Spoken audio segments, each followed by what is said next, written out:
Hey guys, how you doing? Let's talk about Macbeth a little bit, okay? So look, this is your Thursday/Friday work. It's due Friday the 24th at 11:59 p.m. Okay, I want to go ahead and just take a look at it. All right. Now let me pull up a different one. All right. Okay. So it looks like this, right? All right. So the last time we saw Macbeth, he was doing some bad things. One of the things that he did in Act 4 was to get some guys and him to kill Macduff's whole family. Okay, so Macduff has gone to England to hang out with Malcolm, who is Duncan's son. Malcolm and Donald Bain. One went to England, one went to Ireland. Malcolm went to England. Macduff's gone with him. Macduff's gonna kind of help Malcolm gain the throne. Macbeth knows this. He's got a lot of spies in people's houses. So what he has done is gone after Macduff's family. Okay, and that's what we're going to see here is, or what we saw in Act 4 was Macduff getting the information that his family was killed. Okay. All right. So another thing that happens in Macbeth Act 4 is Macbeth decides he's going to go see the witches again, okay? And they give him 3 more prophecies, all right? They say Macbeth cannot be killed by a man of woman born. Beware Macduff, and Macbeth will not fall until Birnam Woods comes to Dunsinane Hill, okay? Dunsinane Hill is the hill that Macbeth's castle is on. So until those woods over there come up the hill, you're good. No man can kill you. No man that's born of a woman. Okay, natural birth. And beware Macduff. So those are the 3 prophecies, the second group of prophecies that Macbeth receives from these witches. Okay, so Malcolm and Macduff have mounted their attack on Macbeth, who's in his castle on Dunsinane Hill. And this is an interesting scene. This is Act 5, Scene 3. Okay? Macbeth is preparing for war. He says, "Bring me no more reports. Let them fly all. Till Birnam Wood removed to Dunsinane, I cannot taint with fear." What's the boy Malcolm? Was he not born of a woman? And so essentially what Macbeth is saying here is, hey, he can't hurt me, right? So the guy's coming to bring him some news of the troops that are advancing on his position. But Macbeth is like, I can't lose. And this is actually a really, really funny scene. It's kind of weird. But he's the guy's bringing him this news, this bad news, this ominous news of all these guys attacking him. And he is making fun of the guy. All right. So this underlined portion here exemplifies what has been called the comic relief. Okay, and we've seen some of that with the porter before. "The devil damn thee, black, thou cream-faced loon. Where gottest thou that goose look?" So essentially, if you look over here for the modern English, it says, "May the devil turn you black, you white-faced fool. Why do you look like a frightened goose?" The servant says, "There is 10,000. Macbeth cuts him off. "Geese, villain." We read the translation. "Geese, you idiot." "Soldiers, sir." All right, so if I were trying to decide why this scene exemplifies comic relief, why do you think Shakespeare uses it? Is there something that comedy can do to help ratchet up this expense? So I think, yeah, probably there is something, right? Whoopsie. I would say something like this. And this is kind of your opinion, too. I think Shakespeare uses comic relief here to have the audience identify better with the character's plight. This identification also helps build the suspense, because Shakespeare turns out to be a guy we might kind of like. Not Shakespeare, Macbeth, right? We liked him in the beginning, and now again toward the end, he's kind of honestly like he acts very brave in this last act. All right, here we are, scene 3, still the same scene. They continue talking. Go prick thy face and overred thy fear. Your face is white. Why don't you get some color in it? What soldiers, Patch? He's asking him about the soldiers. And he's like, well, of course, sir, the English force. And then he says, take thy face hence, Satan. And that's the guy who, not like Satan, the devil. It's the guy who brings him his armor. Okay, so he asks for his armor. Satan, of course, in a moment, he's like, it's not, you don't need it right now. They're not here yet. They're not close, but they're coming. All right, so then Macbeth uses this metaphor. The translation turns it into a simile, okay?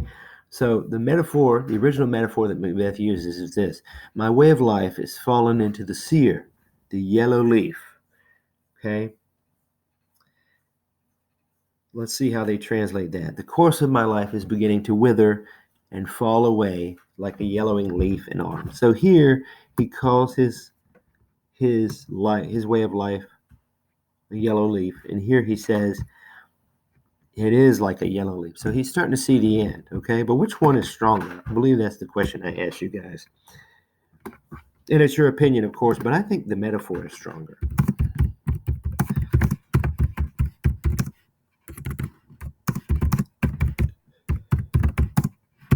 Because it is unqualified by like or as, and therefore hits with more punch. You know, something like that. Okay? That's what I think. I mean, if you argue it the other way and you do a good job, that's fine. All right, so moving on. Act 5, Scene 5. Now, this is interesting. This is one of Macbeth's most famous speech, and the moral of the story in this speech is life is meaningless. It's a joke. It's nothing, okay? And Macbeth gives this speech right after he finds out that Lady Macbeth is dead. So he gets the news, and then he just kind of resigns himself to this speech, which is really good. So I'm going to read it to you. She should have died hereafter. So she would have died eventually anyway. There would have been a time for such a word. That news was going to come regardless. Tomorrow and tomorrow and tomorrow creeps in this petty pace from day to day to the last syllable of recorded time. And all our yesterdays have lighted fools the way to dusty death. So tomorrow just keeps happening, it keeps happening, creeping on, time keeps coming, no one can stop it. Out, brief candle. So let's blow the candle of life out.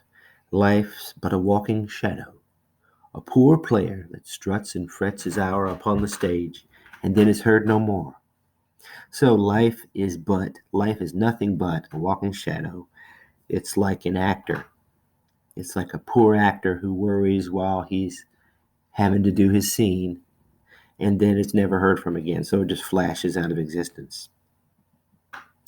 It is a tale told by an idiot, full of sound and fury, signifying nothing. So what Macbeth is saying here is that life essentially is meaningless.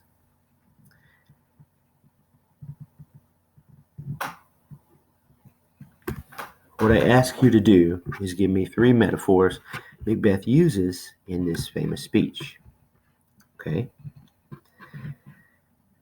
All right, the first one. Tomorrow. Okay, let's go over here and look. The days creep along until the end of time.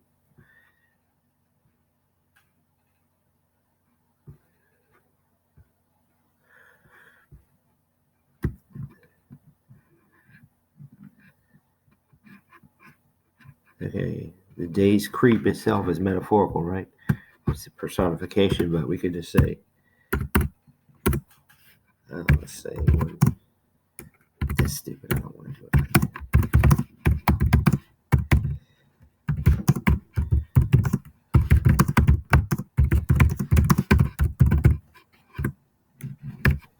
Let's go back up.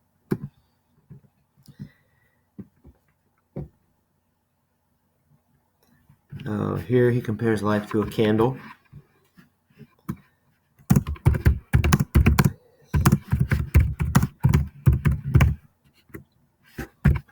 The third one,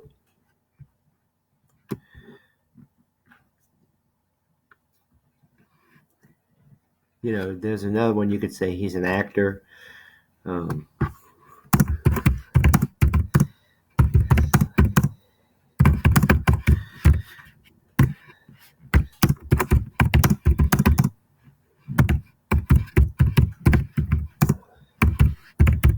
So the guy's pretty much saying life is meaningless. There's 4 of them, but you could do 3. All right, so paraphrase this speech in your own words. I would probably say something like, the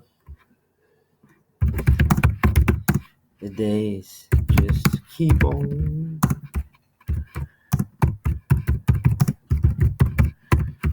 pointlessly, one after another, tomorrow and tomorrow and tomorrow, all the way to the end of time.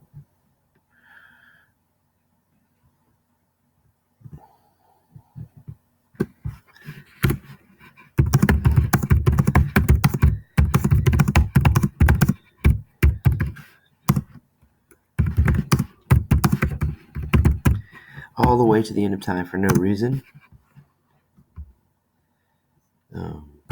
Life is a candle that I want to blow out.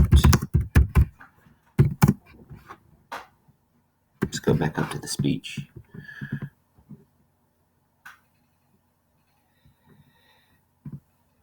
Life is an actor.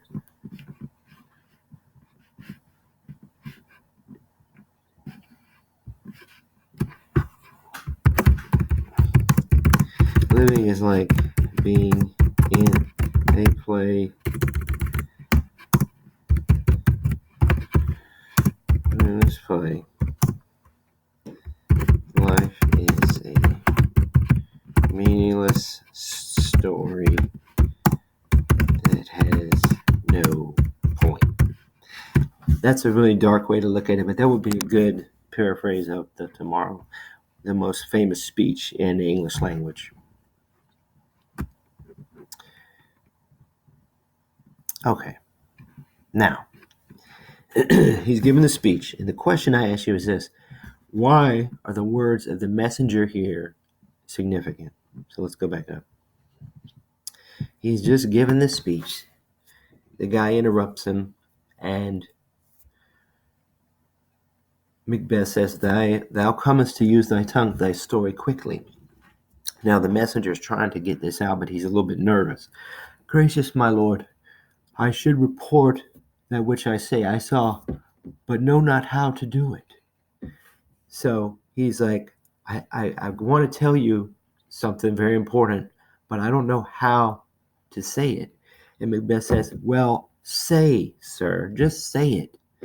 And the messenger says this: As I did stand my watch upon the hill, I looked toward Burnham, and anon methought the wood began to move. So, the prophecy has been fulfilled. One of the prophecies that the witch gave Macbeth was, Macbeth, you're going to be safe until Burnham Wood comes to Dunsinane Hill. Now, as Malcolm and Macduff are approaching through the woods of Burnham, they're trying to camouflage themselves. Malcolm says, every man hew him down a bough and put it before you and hide behind it and we'll move. And so it looks like to the messenger that all of Burnham Woods is moving toward him. They're trying to kind of hide behind the trees and use them as cover, I guess, and camouflage, essentially. So the prophecy has been answered. I looked toward Burnham, and anon thought the wood began to move. So now we can see that Macbeth is really in trouble. And so that's what's significant about it, right?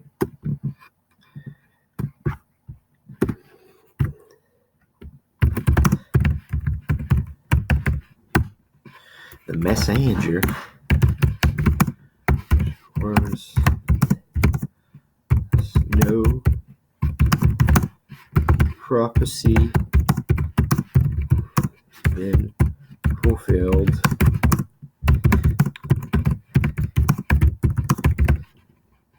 Or at least he's not safe. All right, guys. Hope this video will help you.